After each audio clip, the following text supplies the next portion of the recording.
मिरजेतील छत्रपती शिवाजी महाराज स्टेडियममध्ये diamond sports असोसिएशनच्या वतीने भव्य ओपन फुटबॉल स्पर्धांना सोमवारपासून सुरुवात झाली. बुधवारी पहिल्या सामन्यात जालना संघाने बेथलनगर मिरज फुटबॉल संघाचा 3 गोलने पराभव केला, तर दुसरा सामना मिरजेतील एमएन फुटबॉल क्लब आणि बीड फुटबॉल क्लब या दोन संघात झाला.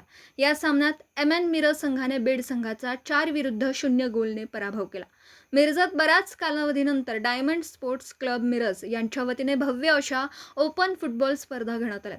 18 मे ते 24 मे दरम्यान या स्पर्धा होणार आहेत. या स्पर्धा पाहण्यासाठी मिरजेच्या ऐतिहासिक छत्रपती शिवाजी महाराज स्टेडियममध्ये प्रेक्षकांनी चांगली गर्दी केली.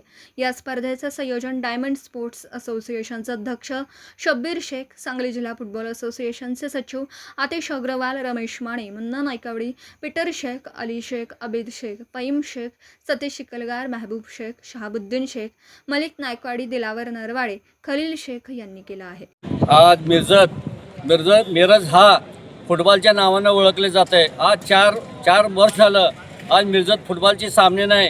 ग्राउंड बघितलं तर ग्राउंडमध्ये नुसता 6 महिने पाणी असतंय आणि मुलं प्रॅक्टिस करायची कुठे आणि मुलं कसं तयार होणार ही प्रश्न आहे. आज फुटबॉल जीवन ठेवायचं काम डायमंड फुटबॉल क्लब याने आज जीवन ठेवलेलं आहे. फुटबॉल वरच्यावर सामने घेऊन आज मुलांमध्ये फुटबॉलचं एक उत्सुकता आणून आज ओपन टुर्नामेंट चालू आहे आणि सर्व स्वतःच्या खर्चानं आणि स्वतःचे पैसे घालून डायमंड फुटबॉल क्लब यांनी आज मोठी सामने घेत आहे.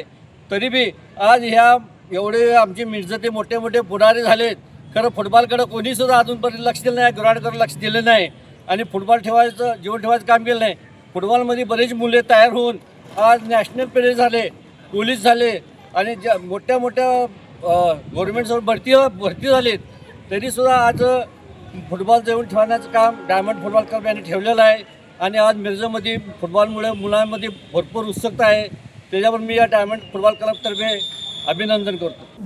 दिवसभरातील घडामोडींचा आढावा घेण्यासाठी पाहत रहा N24 मराठी न्यूज चॅनल.